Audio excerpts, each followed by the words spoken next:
Happy day. I'm Renuga, Assistant Professor, Department of Mathematics, M.O.P. College.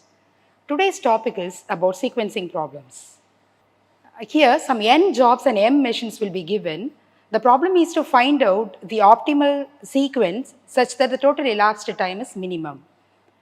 The definition of sequencing problem. Sequencing problem is the problem of determining an appropriate order for a series of jobs to be done on finite number of service facilities so as to minimize the total time taken for finishing all the jobs. Sequencing and its applications. Sequencing is applicable in various real life situations. Here are a few examples.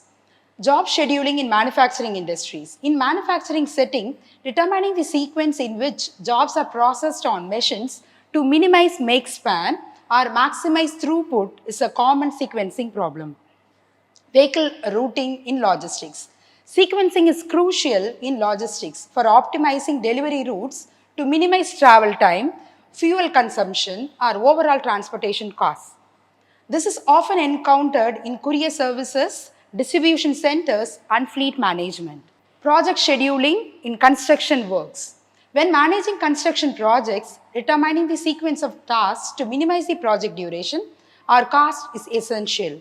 This includes scheduling tasks like excavation, foundation laying, and building construction. Next is assembly line production at workstations. Efficient sequencing is critical in assembly line production to optimize the flow of materials and minimize idle time at workstations. This is vital in industries such as automotive manufacturing. Next is application of sequencing in DNA sequencing in bioinformatics. In bioinformatics, DNA sequencing involves determining the order of nucleotides in a DNA molecule.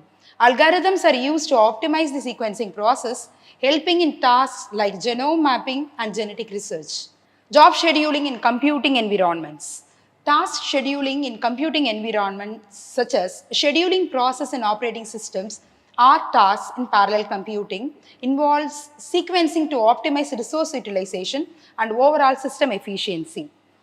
Then the restaurant kitchen operations. In restaurant, optimizing the sequence of food preparation and cooking task is essential for timely and efficient service, minimizing wait times for customers. These examples illustrate how sequencing problems impact various industries, playing a crucial role in optimizing resource utilization, minimizing costs, and improving overall efficiency. Terminology in sequencing problems. The first is total elapsed time. In sequencing problems, total elapsed time refers to the total time it takes to complete a sequence of tasks or operations. This includes the time taken for each individual task as well as any delays, setup times, or other factors that contribute to the overall duration of the sequence. That is, the entire time duration it takes in the system, that is total elapsed time. Idle time in sequencing problems. The idle time in sequencing problems represents the duration during which a resource, such as a machine or a worker, is not actively involved in processing a task. This idle time can occur between tasks due to setup times, waiting for materials, or other reasons. Minimizing idle time is often a goal in optimizing sequencing to improve efficiency. I can put in this word. Idle time is nothing but the machine will be sitting without doing any work. That is called as the idle time. Then no passing rule in sequencing problem. In the context of sequencing, no passing rule could refer to constraints that prevent the rearrangement or reordering of tasks once they have been scheduled or started. This rule ensures that the sequence of tasks remain fixed and does not allow for tasks to be moved ahead of others in the sequence. Now the assumptions. Each job once started on a machine is to be performed up to the completion on that machine, and also the processing time on each machine is known. The time is independent of the order of the jobs in which they are to be processed. The time taken by each job in changing over from one machine to another machine is negligible. Types of sequencing problem. One machine, many jobs. Two machines, many jobs. Three machines, many jobs. M machines and many jobs. Two machines, many jobs problem can be solved by using Johnson's method. The rules of Johnson's method is a procedure that minimizes idle time when scheduling a group of jobs on two workstations. Step 1. Find the shortest processing time among the jobs not yet scheduled. If 2 or more jobs are tied, the jobs can be chosen arbitrarily. Step 2. If the shortest processing time is on workstation 1, schedule the corresponding job as early as possible. If it belongs to machine 2, you have to schedule it as late as possible. That is, when you are finding out the optimal sequence, if it belongs to machine 1, you have to start from the left side. If it belongs to machine 2, you have to start from the right side. You have to continue the process until all the jobs are covered. Let us see an example now. Johnson's rule for sequencing n jobs on 2 machines. Here 5 jobs I have taken and 2 machines. Machine 1 is drill machine and machine 2 is lathe machine. So out of this, you have to look for the minimum. The minimum is 2. It belongs to machine 2. The job is 1. Since it belongs to machine 2, I have to start it as late as possible. So I am putting that at the end of the right. Again, so I can omit job 1. Now, the remaining job, I have to look for the minimum. The next minimum is going to be 3. It belongs to machine 1. So, the second job has to be scheduled from the left side. So, when you are proceeding like this, you will get the sequence as what? 2, 5, 4, 3, 1. When you are keeping the job sequence as it is, when we are finding out the lead time, we are getting it as 45 hours. When we are applying the sequencing and when we are getting the sequencing as 2, 5, 4, 3, 1, our lead time is 35 hours. I will explain you in the next problem how can we find out this lead time. Processing n jobs through 2 machines. I have a practical problem here. A book binder company has 1 printing machine and 1 binding machine. So these are the 2 machines. There are manuscripts of a number of different books. Processing times for printing and binding are given in the following table. So here the books A, B, C, D, E are the jobs and the printing and the binding machines are the machine 1 and machine 2. The corresponding time duration in hours it is given in the problem. So we are going to find out the optimal sequence and also the time calculation. The first step is to find out the optimal sequence. So for the given problem, you have to look for the minimum time. Minimum time is 1. It belongs to book B, that is job B, and of machine 1, that is the printing machine. So I have to start as early as possible. That's why I have B at the left corner. And B I can eliminate it and now I have to concentrate on A, C, D, E.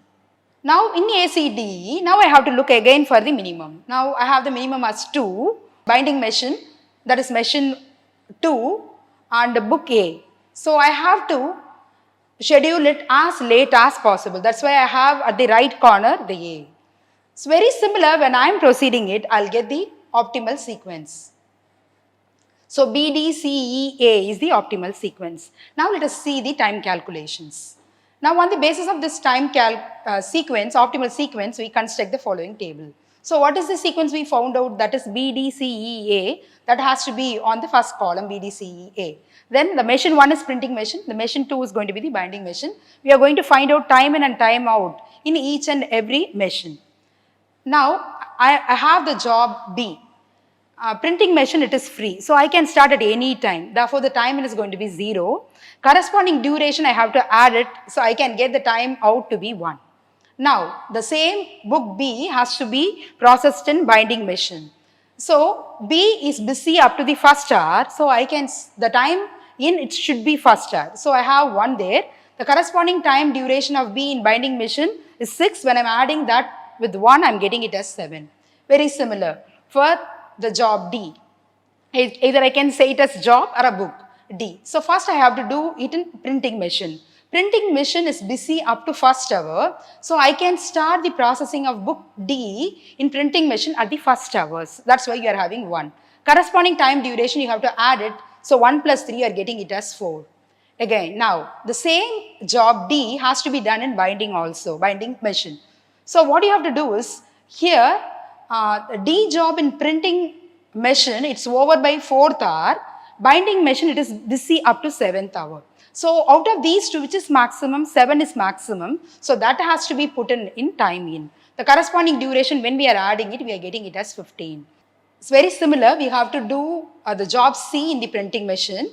The time out is 4. So the time in of job C is 4. The corresponding duration, when we are adding it, we are getting it as 13. Out of 13 and 15, which is maximum? 15 is maximum. So time in binding machine is going to be 15. The corresponding duration, when we are adding it, we are getting it as 22. Very similar when we are doing it, we are getting this calculation. Now, we have to find out the total elapsed time and idle time of machine 1 and 2. So, total elapsed time is nothing but what you are having at the last column for the last job. We find that the minimum elapsed time is 30 hours. Idle time for printing process, you have to find out for the printing machine. Here, in printing machine, the work starts at the 0th hour, continuously it works. 0 to 1, 1 to 4, 4 to 13, 13 to 23, 23 to 28. At the 28th hour, the work over in printing machine. But the entire process, it got over only by 30 hours. What is the difference of these two? It is going to be 2 hours. That is the idle time of printing machine. Now you have to find out the idle time of binding machine. In binding machine, the work starts only at the first hour. So the first 1 hour, that is the idle time for binding machine. Together, you have to add. I have time out of B as 7 and time in of D as 7. So 1, 7, 7, 15, 15, 22 and time in of book E is going to be 23. The difference of these two is also 1 more hour, that is also idle time. Again 23, 27, then you have 28. So at 27th hour, the process overs, E process overs in binding machine. The A process, it starts only at the 28th hour. So the difference, that is also idle of binding machine. So when you are adding these three, we are getting 3 hours, that is the idle time of binding machine. So idle time for binding process is 1 plus 7 minus 7, 15 minus 15, 23 minus 22 plus 28 minus 27. When you are adding together, we are getting it as 3 hours. Thank you.